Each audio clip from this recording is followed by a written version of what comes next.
In 2015 het 'n ministeriële taakspan begin met 'n ondersoek oor hoe om geskiedenis as 'n verpligte vak vir leerlinge tot graad 12 te implementeer. Die taakspan se bevindinge is onlangs bekend gemaak, maar talle akademici en onderwyskundiges het hulle bedenkinge oor die plan uitgespreek. Professor Michael de Cordeur is hoof van die departement kurrikulumstudies aan die Universiteit Stellenbosch se fakulteit opvoedkunde. Geskiedenis is belangrik vir ons land. En dit is van belang dat die jeug van vandag ons land se ware geskiedenis moet weet, daarmee moet kan omgaan en daarmee kan vrede maak.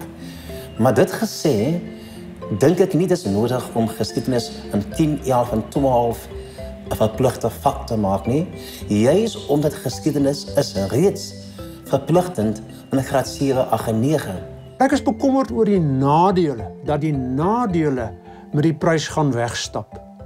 Kader Asmal het die onderwyskolleges toegemaak. Universiteite is oorhoops met hulle geweldige groot opvoedkunde fakulteite. Waar gaan geskiedenisonderwysers nou opgelei word in duisende getalle? Gaan die lewensoriëntering onderwysers wat nie meer hulle vak het nie, dit nou aanbied met hulle beperkte kennis, een lesing voor hulle kinders? Gaan hulle 'n klomp feite aframmel? Waar gaan die begrip wees? Daardie belangrike ding in die geskiedenis is om te verstaan wat gebeur het. Nie te veroordeel nie, maar te verstaan. So we clearly made a recommendation ultimately that history can actually be made compulsory. But for history to be made compulsory, you'd actually need to phase out one subject. And we felt that life orientation, it can actually be done away with. But part of the reason why we felt that life orientation should be sacrificed was because life orientation is actually a subject that does not have a very good reputation in the schools. And for one thing, it does not even give students any points to enter into university.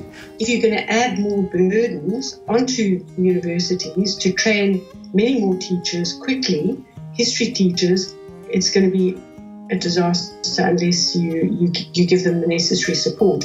But the fears from the history side is that what will happen is that the life-orientated teachers will then simply be required to teach matric history. And that makes assumptions about history that are just absurd. History requires skilled, trained teachers. In universities, education departments are at the bottom of the pecking order. They were lumped with a massive job by Minister Asmal when the colleges of education were transferred to universities. Ons het nie genoeg opgeleide onderwysers nie. Kader Asmal het onderwyskolleges gesluit, meer as 2 dekades gelede. Dit was ongelukkig een van die domste besluite wat nog geneem was. 2 dekades later voel ons steeds die negatiewe impak van daardie besluit. Ons het nie naastenby genoegsame opgeleide onderwysers nie. One of our mandates was to explore the whole question of teacher training because of the realization that for a curriculum, whatever strengthened curriculum, reviewed curriculum we come up with, if we are just going to remain with the current crop of teachers that we have, then it's unlikely that it will make any difference. In many schools where history is being taught by teachers who are not even trained history teachers. So one of our recommendations is that there needs to be a proper training of history educators. And we feel that a history teacher has to be someone who has actually done history as a major subject at university and then went on to do a methodology. Die huidige curriculum maak dus ruimskoolsvoorsiening sodat ons jeug van vandag op 'n intelligente wyse kan omgaan met ons geskiedenis. En die onderwyser wat sy sout werd is, sal, as hulle 'n klein bietjie moeite doen, hierdie curriculum vir die jeug kan ontsluit en hulle dan blootstel en toegang gee tot die verskillende gesigspunte van ons geskiedenis in die verlede.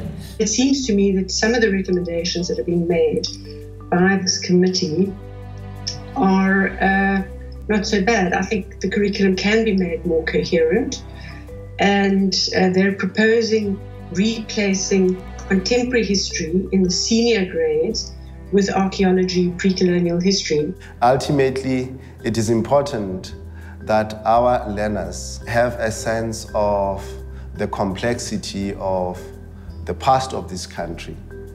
And the problem with the curriculum as it stands now is that it's too centered on the modern history, basically from the 1600s.